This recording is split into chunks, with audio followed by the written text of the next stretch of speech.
It was the kind of place that whispered old money and new beginnings. I had left Surrey with my best friend Keisha 3 hours ago, my 5-year-old daughter's disappointed face still fresh in my mind. She had wanted to come, to wear the gold dress we'd found at the thrift store, to see Auntie Nia get married. But Keisha had convinced me otherwise. Formal weddings and kindergartners didn't mix well, especially when the family scrutiny was already suffocating.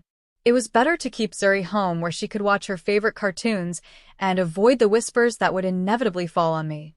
The scrutiny had started the moment I walked through the doors at 7:30. Alone. 28 years old, a single mother, wearing a dress I'd bought 2 years ago that still looked decent if you didn't examine the hem too closely. My cousin Tanya had swept past me in the receiving line, her designer maternity gown showing off a 7-month pregnancy that she wore like a crown. Her husband, my ex-husband, had given me a nod so brief it barely qualified as an acknowledgement.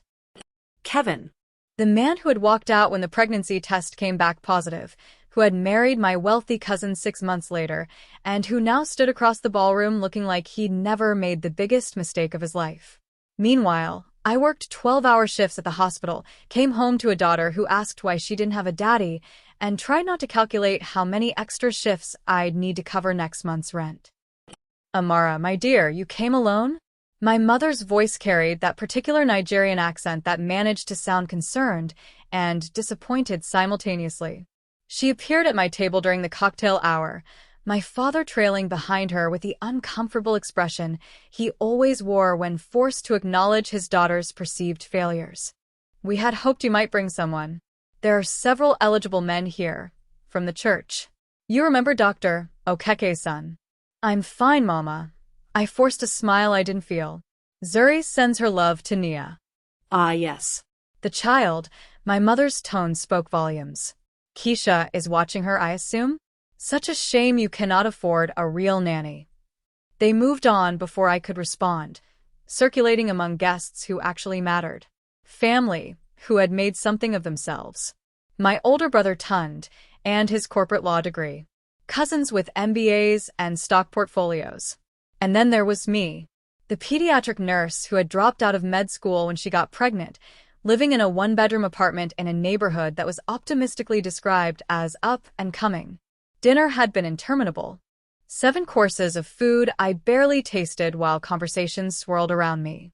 The couple to my left discussed their vacation home in Lagos. The woman across from me showed off an engagement ring that probably cost more than I made in a year. I smiled and nodded and wondered if anyone would notice if I left early. Then came the dancing. The DJ announced the couple's first dance, and Nia floated across the floor in her new husband's arms. My parents danced next, looking every bit the proud family matriarch and patriarch. Even my younger cousins paired off, laughing and spinning under lights that cast everything in soft focus. Outside the windows, clouds had gathered over Chicago's skyline. The weather forecast had promised clear skies, but nature had other plans. Thunder rumbled in the distance, barely audible over the Afrobeat tracks now playing. Within minutes, rain began streaming down the glass, turning the city lights into abstract streaks of color. May I have this dance? Kevin's voice behind me made every muscle in my body tense. I turned to find him standing there alone, Tanya presumably taking a break or holding court somewhere with her admirers. No, thank you, I kept my voice level. Professional. The same tone I used with difficult parents in the pediatric ward.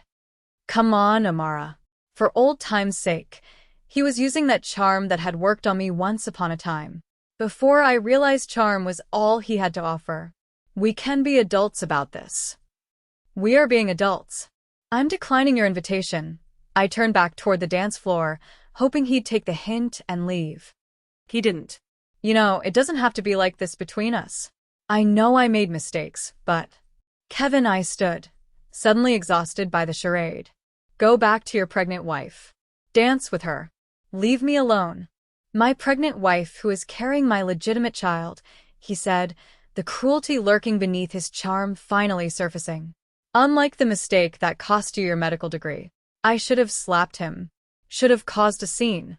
Should have done anything other than stand there while he walked away, rejoining Tanya, who had appeared at the edge of the dance floor.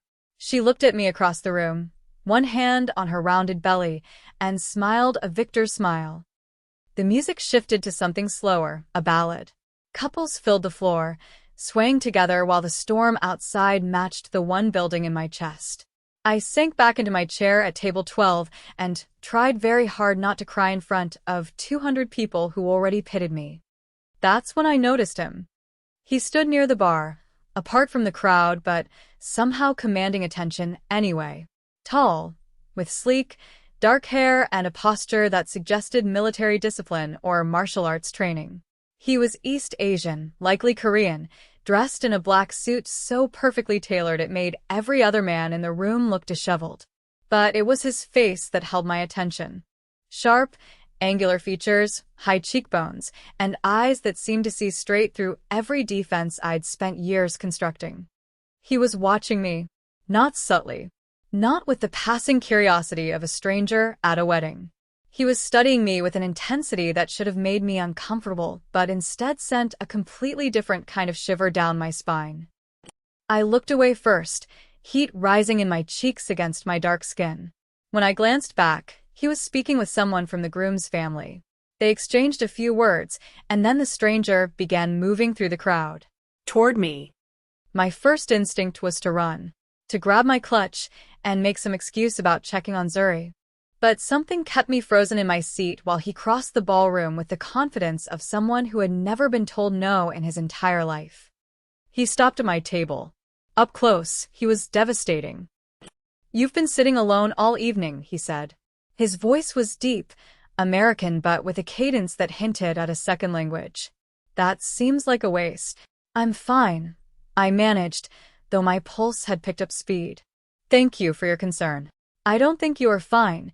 He pulled out the chair beside me without asking permission and sat down.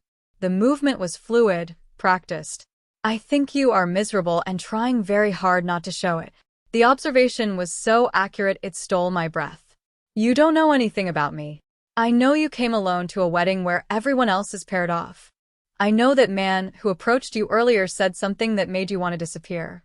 I know you've been checking your phone every 15 minutes, probably thinking about leaving." His lips curved into something that wasn't quite a smile. "Am I wrong?" "That's very observant of you." I set my phone down. "Are you a friend of the bride or groom?" "Neither." "Business associate of the groom's uncle," he gestured vaguely. "They invited me." Minyon Pak. He extended his hand. I took it, and his palm was warm against mine, his grip confident without being aggressive. "Amara Adebayo." "Amara," he said my name carefully, respecting the weight of it. "The bride's sister. The one who came alone." Word travels fast. In certain circles, everything travels fast. He released my hand, but didn't move away. "I have a proposition for you, Amara." This should have been where I made my excuses and left, where I remembered I was a single mother with responsibilities. Instead, I heard myself say, "What kind of proposition?" Minjun leaned closer, his voice dropping low enough that only I could hear over the music. "Dance with me. Pretend to be my wife for the rest of the evening. Let everyone here see that you are not alone, not pitted, not forgotten." I stared at him. "You want me to pretend to be married to you? To a complete stranger?" "Why not? It solves both our problems." His expression remained neutral, but something flickered in his dark eyes. "My family and soul is relentless about wanting me to settle down. Your family clearly enjoys reminding you that you are single. We could help each other." "That's insane." Perhaps he stood, offering his hand again. "But the next song is starting. And your ex-husband is watching us from across the room with a very interesting expression on his face. So what do you say, Amara? Will you dance with me and let everyone think you belong to someone who actually appreciates you?" The smart answer was no. The responsible answer was no. I took his hand and stood. "One dance. That's all." His smile was subtle but devastating. "We'll see about that." Minjun led me onto the dance floor with the confidence of someone who owned the room. His hand settled at the small of my back, warm through the fabric of my dress, while his other hand clasped mine. For a man who looked like he could break things without effort, his touch was remarkably controlled. "You dance well," I said as we began moving to the music. "My mother insisted on ballroom lessons," he replied. "She believed a man of status should know how to lead." "She sounds strict." She was. "She passed away 3 years ago." I'm sorry. "She would have liked you," Minjun said, his dark eyes meeting mine. "She respected strong women. Women who could stand on their own feet. Is that what you think I'm doing? Choosing you, I asked, a slight edge to my voice. "We just met. This is pretend." For now, his hand pressed slightly firmer against my back, guiding me through a turn. But pretend has a way of becoming real when two people are honest about what they want. I should have pulled away. Instead, I found myself moving closer. The song shifted. Around us, couples continued swaying. I caught glimpses of familiar faces watching us. My mother's eyebrows had climbed toward her hairline. Tanya looked confused. And Kevin was staring from his position near the bar with an expression of pure jealousy. "Your ex-husband is very interested in our dance," Minjun observed quietly. "How do you know he's my ex?" "The way he looked at you. Like he owned something he'd thrown away and suddenly wanted back now that someone else was picking it up." Minjun's jaw tightened. "Men like that are predictable. You don't know anything about him. I know he abandoned you when you needed him most. I know he married your cousin. And I know he is not worth the tears you have been holding back all evening." I opened my mouth to argue, then closed it. "You're very presumptuous. I prefer observant." The song ended. Applause rippled through the ballroom. Minjun released me slowly, then offered his arm. "Shall we return to your table? I believe your family will have questions." They did. The moment we sat down, my cousin Obi descended on us. "Amara, you didn't mention you were bringing someone." Obi's smile was predatory. "Aren't you going to introduce us?" "This is Minjun Park," I said, trying to sound casual. "Minjun, this is my cousin Obi." "A pleasure." Minjun's smile was polite but cold. "Are you from Chicago, Mr. Park?" "I am now.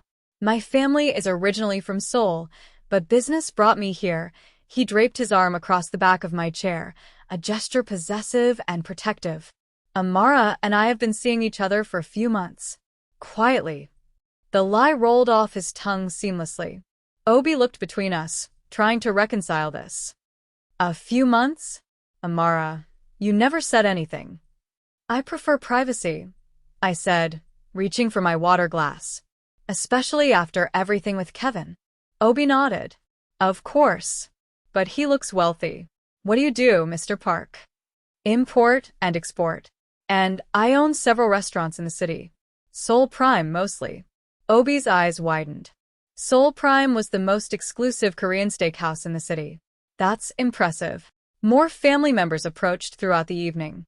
Minjun handled each interrogation with effortless charm, weaving details into our fake relationship that sounded entirely believable. When my aunt asked about Zuri, he knew her name and age without hesitation, mentioning her love of drawing. "You're very good at this," I murmured when we finally had a moment alone. "It is a necessary skill in my world," he replied. "What world is that, exactly?" "You said business, but would you prefer if I said I was something more dangerous?" His thumb traced circles on my palm. "Would that make this more exciting for you?" "This isn't about excitement.